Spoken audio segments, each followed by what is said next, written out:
Hello everyone, আসসালামু আলাইকুম। Welcome to my channel cooking time BD. আজ আপনাদের সাথে শেয়ার করব মাছের মাথা দিয়ে শাক রান্না। এই রেসিপিটা আমি খুবই পছন্দ করি। দেখেন, আমি একটা কাতল মাছের মাথা নিয়ে নিয়েছি।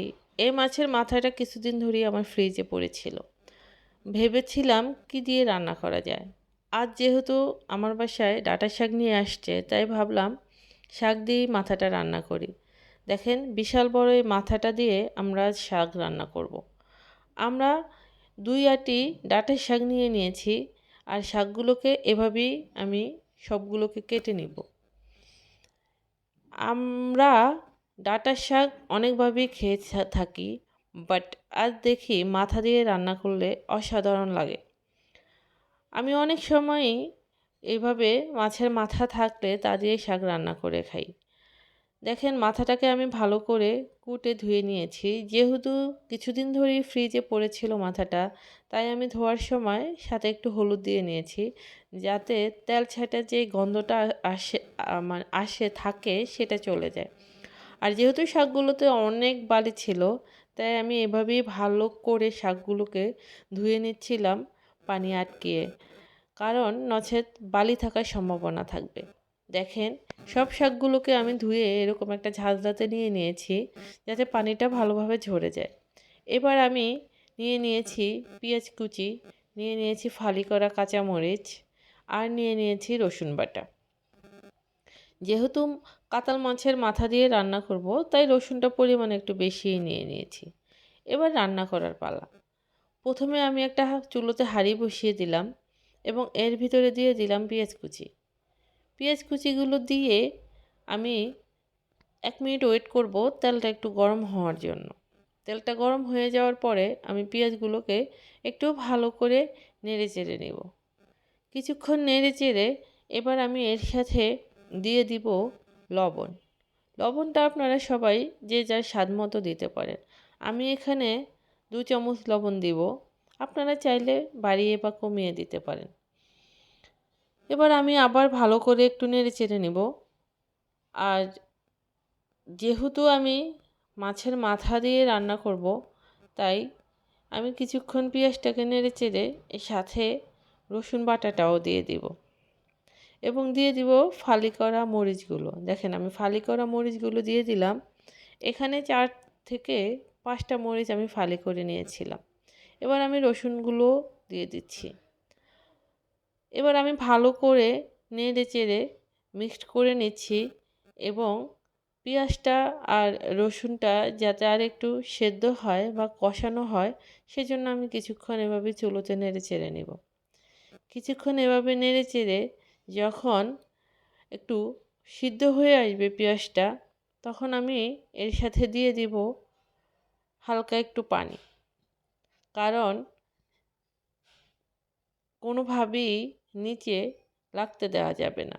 যেহেতু নিচে একটু লেগে যাওয়া ছিল, তাই আমি হালকা করে একটু পানি দিয়ে নিলাম। এবার আমি এর সাথে পর্যায়ক্রমে দিয়ে দিব হলুদ এবং মরিচের গুঁড়ো। দেখেন, আমি দিয়ে দিচ্ছি হলুদের গুঁড়ো। আমি এখানে 2 চামচ হলুদের গুঁড়ো ব্যবহার করেছি এবং সামান্য একটু মরিচের গুঁড়ো দিব, কারণ আমি এতে কাঁচামরিচ পরিমাণ মতোই ব্যবহার করেছি। জাস্ট কালারটা যাতে একটু সুন্দর আসে, সেজন্য আমি এই মরিচের গুঁড়োটুকু দিয়ে নিলাম।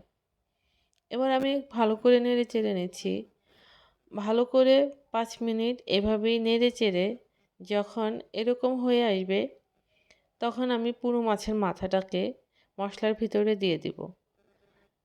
আমি মাথাটা দিয়ে দিচ্ছি। আমি ভালো করে পুরো মাথাটাকে এভাবেই একটু নেড়ে চেড়ে নিচ্ছি। 5 মিনিট এভাবেই আমি নেড়ে চেড়ে নেওয়ার চেষ্টা করছি। যেহেতু মাথাটা বড়, তাই একটু আস্তে আস্তে নেড়ে নিচ্ছি, যাতে পড়ে না যায়। আমি এভাবে ভালো করে নেড়ে চেড়ে কিছুক্ষণ পর একটু ঢেকে দিলাম। ঢেকে আমি 5 মিনিট পরে যখন তুললাম, তখন এরকম হয়ে গেল যে পুরো মাথাটা এরকম সিদ্ধ হয়ে কাঁটাগুলো আলাদা হয়ে গিয়েছে। আর অত কাটার ভিতরে শাক আসলে খাওয়া যায় না। তাই আমি সব বড় কাঁটাগুলোকে বেছে নিলাম। দেখেন এবার এই আমাদের মাছের মাথার টুকু রয়ে গেল, আর সব কাঁটাগুলো ফেলে দিলাম। এবার এর সাথে আমি সব শাকটুকু দিয়ে নিচ্ছি। যেহেতু মাথাটা অনেক বড় ছিল, তাই আমি পুরো 2 আটি শাকই এর সাথে দিয়ে দিলাম। এবার আমি ঢাকনা দিয়ে ঢেকে দিচ্ছি। কিছুক্ষণ পরে আমি ঢাকনাটাকে তুললাম। তুলে এবার আমি একটু নেড়ে দিব। আর এই অসাধারণ রেসিপিটি আপনারা অবশ্যই একবার ট্রাই করে দেখবেন। যাদের ঘরে মাছের মাথা ফ্রিজেই থেকে যায়, কেউ খায় না, তারা একবার এভাবে শাক দিয়ে রান্না করে দেখবেন। খুব টেস্ট হয় এই রেসিপিটা, এবং ঘরের সকলে খুব পছন্দ করবে আমি বিশ্বাস করি। আপনারা ট্রাই করে অবশ্যই আমাকে কমেন্ট করে জানাবেন যে কেমন হলো রেসিপিটা। দেখেন প্রায় হয়ে গেল আমাদের মাছের মাথা দিয়ে শাক রান্না। এক্ষেত্রে আপনারা যে কোনো শাকই রান্না করতে পারেন, তবে পরিমাণ মতো শাক দিলে বেশ মজা হয় এই রান্নাটা। দেখেন রেডি হয়ে গেল আমাদের মাছের মাথা দিয়ে শাক রান্না, আর খুবই টেস্টি হয়েছে। দেখেন পরিবেশনের জন্য তৈরি আমাদের মাছের মাথা দিয়ে শাক রান্না। এবার খাওয়ার পালা। আশা করি আপনারাও ট্রাই করে দেখবেন। আল্লাহ হাফেজ।